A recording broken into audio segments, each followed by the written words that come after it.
জীবনে কিছু সম্পর্ক জন্মসূত্রে আসে, আর কিছু সম্পর্ক হৃদয়ের গহীন থেকে গড়ে ওঠে। বড় বোন এই শব্দটি ঠিক তেমনই এক আশ্রয়ের নাম, যাকে একবার হৃদয় ধারণ করলে সে কখনো হারায় না। আমার আদরের বড় বোন, সে শুধু আমার রক্তের সম্পর্ক নয়, সে আমার দ্বিতীয় মা, আমার বন্ধু, আমার গোপন কথা রাখার ডায়েরি। শৈশবে মা যখন কাজে ব্যস্ত থাকতেন, তখন এই বড় বোনই আমার হাত ধরে হাঁটতে শিখিয়েছে, খাওয়াতে বসিয়েছে, কখনো খাইয়ে দিয়েছে। আমি যখন অসুস্থ হয়ে বিছানায় শুয়ে থাকতাম, তার কপালে ভাঁজ পড়ে যেত, যেন আমি না সেই কষ্ট পাচ্ছে। ছোটবেলায় সেই নিঃস্বার্থ স্নেহ, সেই নির্ভরতা আজ আমার জীবনের শ্রেষ্ঠ স্মৃতিগুলোর মধ্যে অন্যতম। আমার বড় বোন কখনো রেগে গেছে, কখনো শাসন করছে, কিন্তু সেটা সবসময় ছিল আমার মঙ্গলের জন্য। আমি হয়তো বুঝিনি তখন, অভিমান করেছি, কেঁদেছি, কিন্তু আজ বুঝি তার প্রতিটি শাসনের আড়ালেই লুকিয়ে ছিল নিখাদ ভালোবাসা।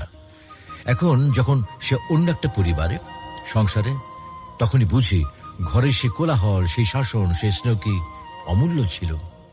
একটা সময় ছিল যখন স্কুলে যাওয়ার আগে আমার চুল বেঁধে দিত, ব্যাগ গুছিয়ে দিত, এমনকি খেয়াল রাখতো যেন আমি টিফিন নিতে না ভুলি। এখন সে অনেক দূরে, কিন্তু আজও ফোনে আমার টিফিনের খোঁজ নেয়, শরীর ঠিক আছে কিনা জানতে চায়। এমন ভালোবাসা শুধু একজন বড় বোনই দিতে পারে।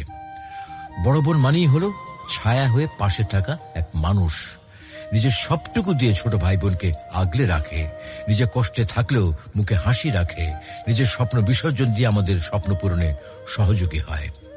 এমন নিঃস্বার্থ ভালোবাসার নামই তো বড় বোন।